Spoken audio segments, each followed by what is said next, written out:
हर पल आपके साथ।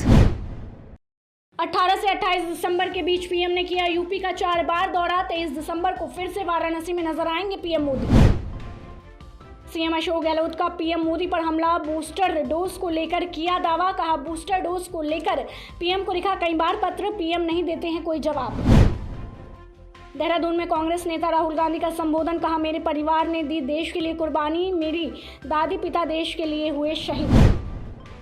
संसद में जोरदार हंगामे के बीच स्थगित हुई कार्रवाई। राज्यसभा और लोकसभा कल के लिए हुई स्थगित। पीएम मोदी ने प्राकृतिक खेती को बढ़ावा देने के संबंध में शून्य बजट खेती शिखर सम्मेलन को संबोधित किया। इस दौरान उन्होंने कहा आज़ादी के बाद से दशकों में जिस तरह देश में खेती हुई, जिस दिशा में बढ़ी, वो हम सब ने बहुत बारीकी से देखी है। उन्होंने आगे कहा अब आज़ादी के 100वें साल तक का जो हमारा सफ़र है वो नई आवश्यकताओं, नई चुनौतियों के अनुसार अपनी खेती को ढालने का है। साथ ही पीएम मोदी ने सम्मेलन के दौरान खेती को लेकर बीते 6-7 साल का भी जिक्र किया कि प्राकृतिक कृषि के लिए क्या चाहिए, क्या करना है, बहुत ही सरल शब्दों में उन्होंने समझाया है।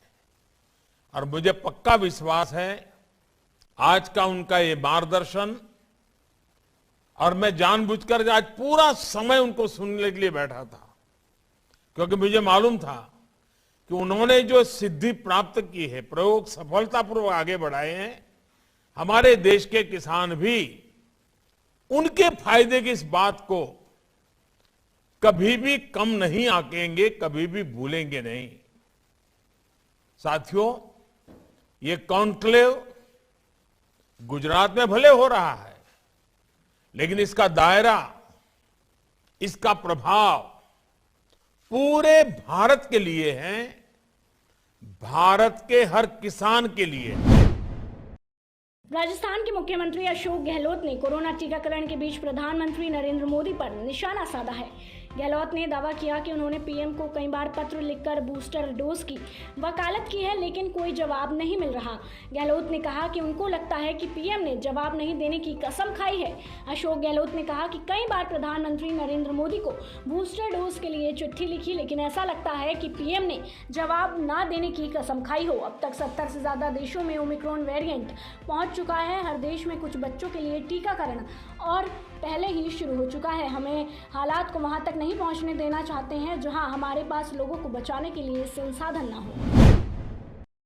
भारतीय सेना प्रमुख जनरल मनोज मुकुंद नरवणे ने चीफ ऑफ स्टाफ कमेटी के अध्यक्ष के रूप में पदभार ग्रहण किया। ये पद chief of defence staff general Bipin Rawat के निधन के बाद खाली हुआ। मिली जानकारी के अनुसार तीनों सेनाओं के प्रमुखों में से जनरल नरवणे के सबसे वरिष्ठ होने के चलते उन्हें कमेटी के अध्यक्ष का पदभार सौंपा गया है। गृह सचिव अजय भल्ला कोविड-19 की स्थिति पर चर्चा करने के लिए वीडियो कॉन्फ्रेंसिंग के माध्यम से आज केंद्र शासित प्रदेशों के साथ गृह मंत्रालय में नियमित समीक्षा बैठक करेंगे। स्वास्थ्य सचिव और अन्य संबंधित अधिकारी भी सम्मेलन में शामिल होंगे। वहीं देश में अब पहले से कोरोना का कहर कम हो गया है। कोरोना के नए मामलों की रफ्तार घटकर 8,000 से नीचे पहुंच गई है। हालांकि मौत का आंकड़ा अभी भी ज्यादा है। देश विजय दिवस मना रहा है, ऐसे में हरियाणा के गृह राज्य मंत्री ने ट्विटर पर एक बड़ा बयान दिया है। अनिल विज ने शिमला समझौते को लेकर कांग्रेस पर निशाना साधा है। उन्होंने कहा है कि 1971 का युद्ध सैनिकों ने जीता था, लेकिन राजनेताओं ने ये जंग शिमला एग्रीमेंट में टेबल पर हारी। यही नहीं, अनिल विज ने यह भी कहा कि हम पीओके भी ले सकते थे, लेकिन हमने कोई बार्गेनिंग नहीं की, जो कि एक बड़ी भूल थी जिसे हम आज तक भुगत रहे हैं। केंद्रीय कैबिनेट ने कानून के तहत महिला की विवाह की उम्र 18 साल से बढ़ाकर 21 साल कराने वाले प्रस्ताव को मंजूरी दे दी है। भारत में वर्तमान में पुरुषों की शादी की वैध उम्र 21 साल है और महिलाओं की उम्र 18 साल है। आपको बता दें कि अगस्त 2020 में प्रधानमंत्री नरेंद्र मोदी ने लाल किले से देश को संबोधित करते हुए इस योजना की घोषणा की थी। केंद्र सरकार अब बाल विवाह निषेध अधिनियम 2006, स्पेशल मैरिट एक्ट और पर्सनल लॉ जैसे हिंदू मैरिट एक्ट 1995 में संशोधन करेगी। तो सर अच्छी बात है, मतलब 21 साल में पर्सन मैच्योर हो जाता है, मतलब लड़कियों की क्वालिफिकेशन बढ़ेगी, वो भी कुछ बन जाएंगी, तो अच्छी बात है ना कि समाज का सुधार होगा। 21 साल के होने के बाद लड़की एक तो मैच्योर हो जाती है, घर गृहस्थी संभालने के भी काबिल हो जाती है, बच्चों को अच्छी तरह पढ़ा लिखा सकती है, खुद भी कर सकती है वो घर पे रह के। 18 साल तक तो बच्ची नादान ही रहती है, वो उस पर इतनी जिम्मेवारियाँ हो जाती है कि वो खुद को भी नहीं संभाल पाती। दिसंबर के तीसरे हफ्ते के आने के साथ ही पूरे उत्तर भारत में सर्द हवाओं और ठंड की ठिठुरन का सिलसिला शुरू हो गया है। कई उत्तरी राज्यों में कांपने वाली सर्दी महसूस की जा रही है। इस बीच मौसम विज्ञान विभाग ने बताया कि पंजाब, हरियाणा, उत्तरी राजस्थान और चंडीगढ़ में 18 से 20 दिसंबर के बीच शीतलहर की स्थिति बनने की संभावना है। साथ ही IMD ने कहा अगले 3 दिनों तक पश्चिमी हिमालय क्षेत्र में हल्की से मध्यम बारिश या बर्फबारी के आसार नजर आ रहे हैं। दिल्ली में लगातार ओमिक्रॉन वेरिएंट के केस बढ़ रहे हैं। दिल्ली में गुरुवार को ओमिक्रॉन के 4 नए मरीजों की पुष्टि हुई है। इसी के साथ राजधानी में अब ओमिक्रॉन के कल केस 10 हो चुके हैं। मिली जानकारी के अनुसार इनमें से एक मरीज को ठीक होने के बाद डिस्चार्ज कर दिया गया है, जिसके बाद अब LNJP में कुल 9 ओमिक्रॉन पॉजिटिव मरीज भर्ती है, जिनमें से किसी की भी हालत सीवियर नहीं है। सुप्रीम कोर्ट ने 4 साल के बाद महाराष्ट्र में सांडों की दौड़ फिर से शुरू करने की अनुमति दे दी है, लेकिन इसकी अनुमति उन्हीं शर्तों और नियमों पर दी गई है जिनका उल्लेख कर्नाटक और तमिलनाडु की ओर से पशु क्रूरता निवारण के संशोधित अधिनियम में किया गया है। राष्ट्रपति रामनाथ कोविंद ने 1971 के मुक्ति संग्राम के दौरान भारत और बांग्लादेश के सशस्त्र बलों के संयुक्त बलिदान की याद में यहां अपने समक्ष अब्दुल हामिद को उस युद्ध के दौरान इस्तेमाल किए गए MiG-21 विमान की प्रतिकृति भेंट की। बता दें कि राष्ट्रपति कोविंद गुरुवार को विजय दिवस की 50वीं वर्षगांठ के उपलक्ष्य में बांग्लादेश में आयोजित कार्यक्रम में भाग लेने के लिए 3 दिवसीय राजकीय यात्रा पर आए हैं। साथ ही वे इस कार्यक्रम में विशिष्ट अतिथि है। कोविड-19 महामारी के प्रकोप के बाद से ये उनकी पहली विदेश यात्रा है। देश भर के साथ रेवाड़ी में भी एक बार फिर सरकारी बैंकों पर ताले लटक गए हैं। इसके साथ ही बैंक कर्मचारी 2 दिन के लिए काम छोड़ सांकेतिक हड़ताल पर सड़कों पर उतर आए। इतना ही नहीं, निजीकरण के विरोध में बैंक कर्मचारियों ने सरकार के खिलाफ जोरदार हल्ला बोल प्रदर्शन करते हुए हुंकार भरी है कि बैंकों का निजीकरण किसी भी सूरत में बर्दाश्त नहीं किया जाएगा।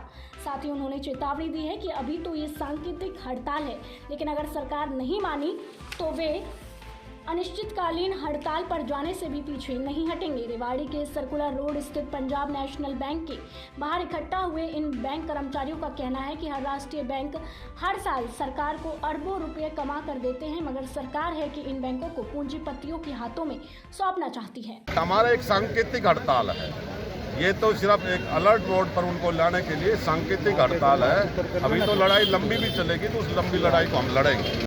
बैंकों का निजीकरण, जो सरकार ये PSU का जब से ये सत्ता में आई है, हर PSU का किसी न किसी दिन ये प्राइवेट कर रही है। अभी इसी बजट सेशन में हमारे फाइनेंस मिनिस्टर ने 2 PSU का प्राइवेट करने का एक बयान दिया था, जिसके मद्देनज़र इस पार्लियामेंट सेशन में एक बैंकिंग लॉ अमेंडमेंट बिल 2021 लाया जा रहा है। उसके तहत ये बैंकों को प्राइवेट किया जा रहा है, जिसका हम यूनाइटेड फार्मा बैंक यूनियन के आह्वान पर 2 दिन की अभी हमारी ये सांकेतिक हड़ताल है। इस हड़ताल को अगर सरकार नहीं मानी तो हम इसको अनिश्चितकाल तक लेके जाएंगे। यूनाइटेड फॉरम बैंक यूनियन ने डिसाइड किया है कि 2 दिन की सांकेतिक हड़ताल करेंगे। जो बैंकों का निजीकरण हो रहा है इसके विरोध, साथ में जो 2021 बैंकिंग लॉ अमेंडमेंट बिल सरकार द्वारा ये संसद में, उसको वापस लेने की हमारी मांग है। अपने शहर को स्वच्छ रखने की जिम्मेदारी कहीं ना कहीं आमजन पर भी होती है। पर्यटन स्थलों की बात की जाए तो यहाँ पर आने वाले पर्यटक जगह जगह पर कचरा फेंक देते हैं, जिससे शहर की सुंदरता पर दाग लग जाता है। ऐसे में माउंट आबू के युवा वर्ग खासकर ऐसी समस्याओं को लेकर हमेशा जागरूक रहते हैं। इसी के चलते जहाँ पूर्व में भी नक्की झील पर सफाई अभियान किया गया था, वहीं इसी कड़ी में माउंट आबू की जीवन रेखा जो आबरोड की तलहटी से शुरू होकर माउंट आबू तक आती है, जो तकरीबन 18 किलोमीटर है।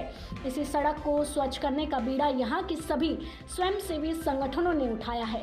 इस अभियान के तहत सेना के जवान हो या फिर नगर पालिका के स्वच्छता सैनिक या फिर होटल एसोसिएशन या कोई स्वयंसेवी संस्थान, ये सभी मिलकर इस लंबी सड़क के दोनों किनारों पर फैले कचरे को हटाने का काम कर रहे हैं। स्वच्छ भारत अभियान का ये एक अच्छा मैसेज आज प्रदेश की सबसे ऊंची चोटी माउंट आबू से पैगाम के रूप में मिलता हुआ नजर आ रहा है। कार्यक्रम का आगाज सुबह माउंट आबू के नगर पालिका टोल नाके से हुआ, जहां पर तकरीबन 600 से अधिक लोग पहुंचे और इन सभी लोगों ने अपनी जिम्मेदारी निभाते हुए माउंट आबू की इस सड़क से कई टन कचरे को एकत्रित किया है। जो हमारा आबू रोड से जो माउंट आबू तक हमारा जो एकमात्र आबू पर्वत का जो रोड है, उसके दोनों तरफ जो काफ़ी समय से गंदगी पड़ी हुई थी, लोगों के द्वारा, जो पर्यटकों के द्वारा फेंका गया कचरा है या शराब की बोतलें हैं, उनको हटाने के लिए एक सफाई का महाअभियान आज चलाया गया है, जिसमें समस्त सामाजिक संस्थाएं, अलग अलग क्षेत्रों से जुड़े हुए लोग, अलग अलग हमारे ऑर्गेनाइजेशन जो माउंट आबू और आबू रोड में काम करते हैं, उन सभी को इससे जोड़ा गया है और सभी स्वयंसेवी संस्थाओं ने बढ़ चढ़कर इसमें हिस्सा लिया है। और पूरे रोड को हमने 17 पार्ट्स में डिवाइड करके टीम्स लगा के ऊपर से लेके आबू रोड से लेके आबू रोड तक आज ये सफाई का कार्य किया है। उत्तराखंड के पौड़ी में देर रात को एक वाहन में आग लग गई। सूचना तत्काल अमल पर लाई गई। एफएस पौड़ी से एक मिनी वाटर टैंकर और एक फोम टेंडर तुरंत घटनास्थल के लिए रवाना हुए। घटनास्थल पर जाकर पता लगा कि आग श्री ओम प्रकाश रावत कृषि एवं भूमि संरक्षण अधिकारी पौड़ी के सरकारी बोलेरो वाहन में लगी थी। वाहन सड़क के किनारे खड़ा था, जिसे फायर सर्विस यूनिट ने मोटर फायर इंजन के एक हॉस रील को फैलाकर स्थानीय जनता और कोतवाली पौड़ी पुलिस के सहयोग से आग को पूर्ण रूप से बुझाया गया। मौके पर वाहन चालक श्री मनमोहन सिंह, एसएसआई कोतवाली पौड़ी और कर्मचारी गण तथा स्थानीय जनता आदि मौजूद थे। सभी ने फायर सर्विस की बड़ी प्रशंसा की। जिला सैनिक कल्याण एवं पुनर्वास लैंसस्टोन द्वारा कोट द्वार के राजकीय प्रेक्षागृह में विजय दिवस समारोह का आयोजन किया गया, जिसमें मुख्य अतिथि नगर आयुक्त कोट द्वार के एस नेगी ने दीप प्रज्वलित कर 1971 युद्ध में शहीद हुए सैनिकों के चित्रों पर पुष्प अर्पित कर अमर शहीदों को श्रद्धांजलि दी। वहीं कर्नल ओम प्रकाश पासवान ने कहा कि सम्मान दिवस बड़े हर्षोल्लास के साथ मनाना था, लेकिन कोरोना की तीसरी लहर को देखते हुए केंद्रीय सरकार की गाइडलाइन के अनुसार कोविड नियमों का पालन करते हुए कार्यक्रम को रद्द कर रखा गया है। भावना दिल में होती है, कार्यक्रम बड़ा हो या छोटा हो, हम अमर शहीदों के प्रति अपने पवित्र हृदय से सच्ची श्रद्धांजलि करके अपना नमन उन वीरों को दे सकते हैं।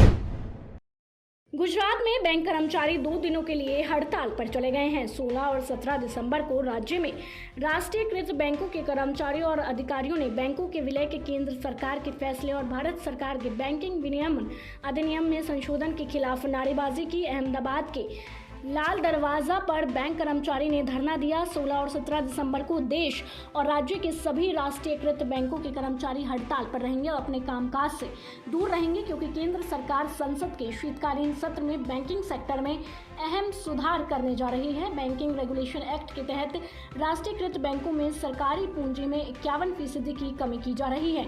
इस मामले में लाल दरवाजे पर बैंक कर्मचारी प्रदर्शनकारियों ने नारेबाजी की। आपको बता दें कि केंद्र सरकार 2 नए बैंकों का विलय करने जा रही है। हालांकि इन बैंकों के नाम फिलहाल सार्वजनिक नहीं किए गए हैं। उनके खिलाफ बैंक कर्मचारियों और अधिकारियों में भी नाराजगी है, जिससे प्रदेश भर के राष्ट्रीयकृत बैंकों के कर्मचारी 2 दिन की हड़ताल पर रहेंगे। केंद्रीय मंत्री अजय मिश्र उर्फ टेनी की बर्खास्तगी और गिरफ्तारी को लेकर कांग्रेस कार्यकर्ता धरने पर बैठे हैं। उनका ये आरोप है कि लखीमपुर खीरी कांड एसआईटी की जांच में एक पूरा सुनियोजित साजिश है। उन्होंने गंभीर आरोप लगाया है कि इतने आरोपों के बाद भी केंद्रीय गृह राज्य मंत्री अजय मिश्र उर्फ टेनी के इस पद पर बने रह सकते हैं। आपको बता दें कि इस बात को लेकर बुलंदशहर के मलका पार्क के सामने कांग्रेस कार्यकर्ताओं ने जमकर सरकार के विरोध में नारेबाजी की।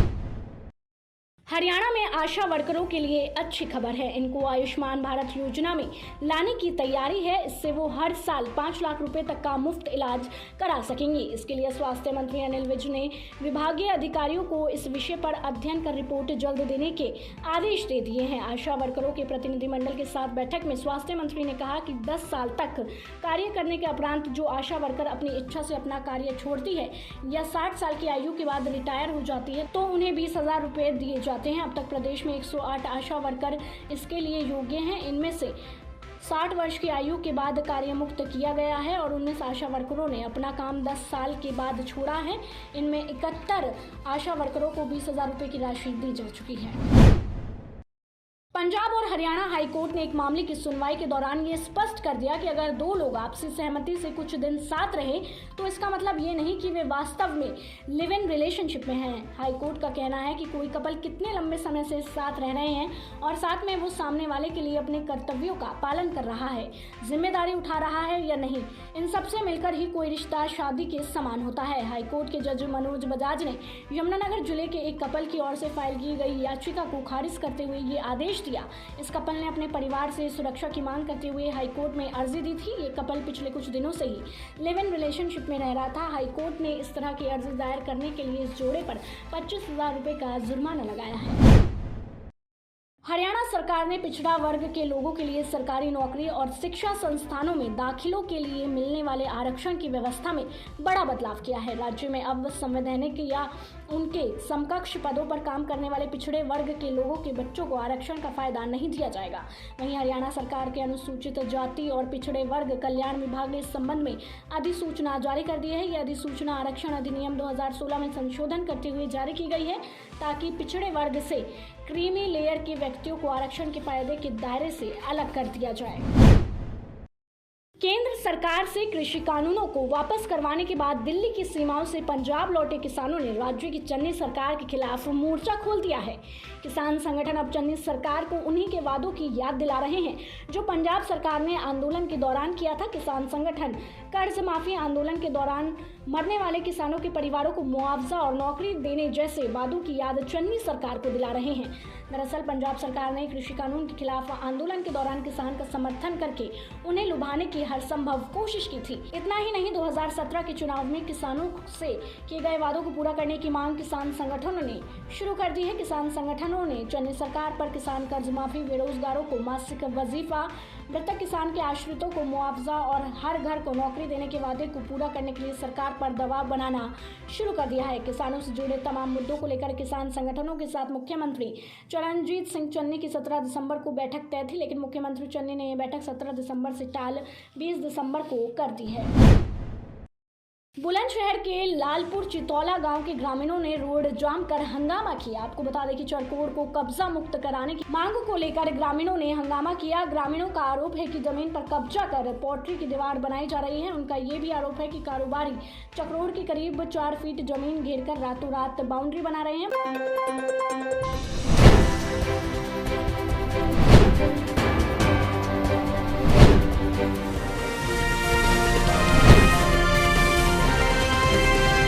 हर पल आपके साथ।